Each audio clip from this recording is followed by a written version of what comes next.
Dictatorship, तानाशाही, 5th part है, 5वां हिस्सा है। कम्युनिज्म, साम्यवाद, इसको हम कंटिन्यू कर रहे हैं। कम्युनिज्म इज एन आइडियोलॉजी और system based on the idea that the property of a community should be owned collectively and shared among everyone. साम्यवाद एक विचारधारा अथवा प्रणाली है। साम्यवाद एक विचारधारा अथवा प्रणाली है, ऐसा विचार कि सामुदायिक संपत्ति को सामूहिक कब्जे में रखनी चाहिए। सामुदायिक संपत्ति को सामूहिक कब्जे में रखनी चाहिए और सभी लोगों द्वारा साझी की जानी चाहिए यानी व्यक्तिगत संपत्ति नहीं होनी चाहिए और व्यक्तिगत जागीर नहीं होनी चाहिए।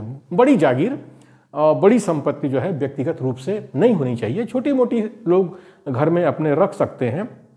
यही है साम्यवाद की विचारधारा है। Communism is a political and economic ideology that positions itself in opposition to liberal democracy and capitalism. साम्यवाद एक राजनैतिक और आर्थिक विचारधारा है जो कि उदारवादी लोकतंत्र और पूंजीवाद के विरोध में है। साम्यवाद जो है चूँकि निजी संपत्ति को नहीं ज़्यादा चाहता कि लोग ज़्यादा धनवान हो जाएं और बहुत बड़े बड़े पूंजीपति बन जाएं, तो इसके खिलाफ में है साम्यवाद। उनका मानना है कि बड़ी बड़ी पूंजीवादी जो हो जाते हैं बड़े तो वही शोषण करते हैं आम जनता का, ऐसा उनका मानना है साम्यवादियों का। कम्युनिज्म में be interpreted as the state of being of और फॉर द कम्युनिटी। साम्यवाद की व्याख्या इस प्रकार से की जा सकती है कि सब कुछ राज्य का है। साम्यवाद की व्याख्या इस प्रकार से की जा सकती है कि सब कुछ राज्य का है अथवा समुदाय का है। कैरेक्टरिस्टिक्स, विशेषताएं: abolition of private property, collective ownership of means of production, central planning, elimination of unfair gaps in incomes, provision of necessaries of life.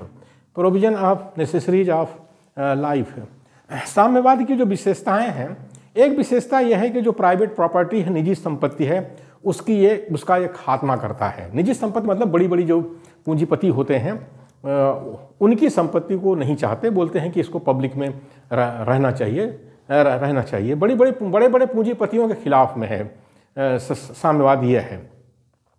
Collective ownership of means of production, जो उत्पादन के साधन हैं उस पर सरकारी नियंत्रण होना चाहिए, पब्लिक का नियंत्रण होना चाहिए, यही कहने मतलब है उनका, पूंजीपतियों का नहीं होना चाहिए।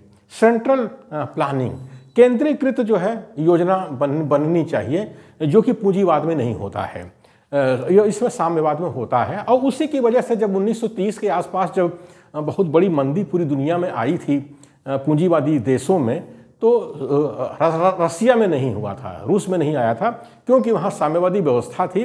वहाँ जो प्लानिंग होती थी, सेंट्रल प्लानिंग होती थी, तो उनके ऊपर जो है मंदी का दबाव नहीं आया। ये बहुत बड़ी विशेषता है और ऐतिहासिक घटना है। यही जो है इसका प्लस पॉइंट है साम्यवाद का, समाजवाद का। Elimination of unfair gaps in incomes, और जो लोगों के अंदर आय का जो इनकम है, सैलरी है, उसमें बहुत ज़्यादा अंतर नहीं होना चाहिए। अब जैसे अडानी अंबानी हैं, इनके किले देख लीजिए, बड़े बड़े 25-30 मंजिल के इनके मकान बने हैं। हमारे भारत सरकार का जो राष्ट्रपति है रायसीना हिल्स में है, उसकी तुलना देख लीजिए तो कितना बड़ा अंतर है। ये अंतर साम्यवाद में नहीं होता। वो जैसे 5 अंगुलियां होती हैं, बस इस तरह का अंतर साम्यवाद चाहता है। आगे है provision of necessaries of life. जो जीवन के आवश्यक चीज़ें हैं, शिक्षा है, स्वास्थ्य है, रोजगार है, ये सबको मिलना चाहिए, ये साम्यवाद का कहना है। और पूंजीवाद में ये नहीं होता है।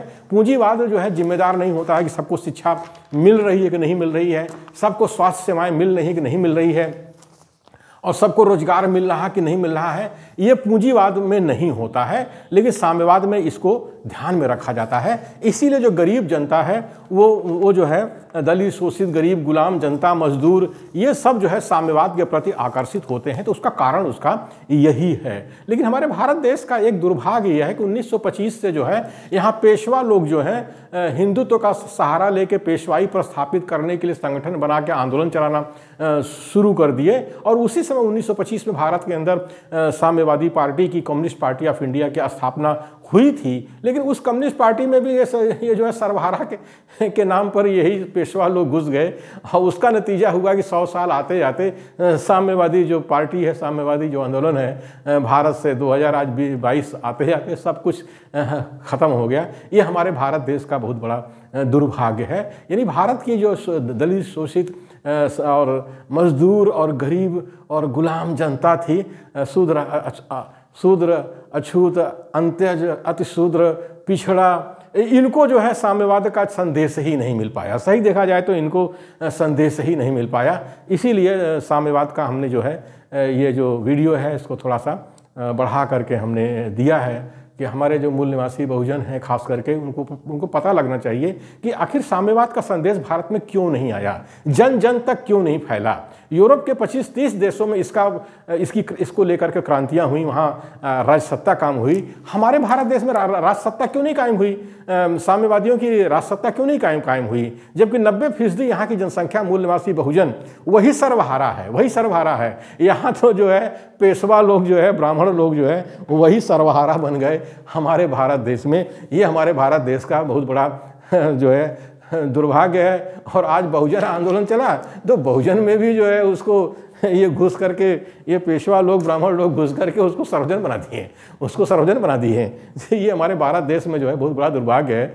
इससे जो है जो खासकर मूल निवासी बहुजन के जो आंदोलनकारी हैं और संगठनकर्ता हैं उनको सबक लेना चाहिए और पेशवाओं से जो है बड़ा सतर्क रहना चाहिए। ये पेशवा जो है भारत में अपनी पेशवाई को फिर से प्रस्थापित कर दिए हैं। आज 2022 में हम इसको देख सकते हैं, फिर से उन्होंने पेशवाई को प्रस्थापित कर लिया है। तो इस साम्यवादी आंदोलन की जो है जो प्रासंगिकता है वो भारत के लिए कम नहीं है। इस पर विचार करने की ज़रूरत है।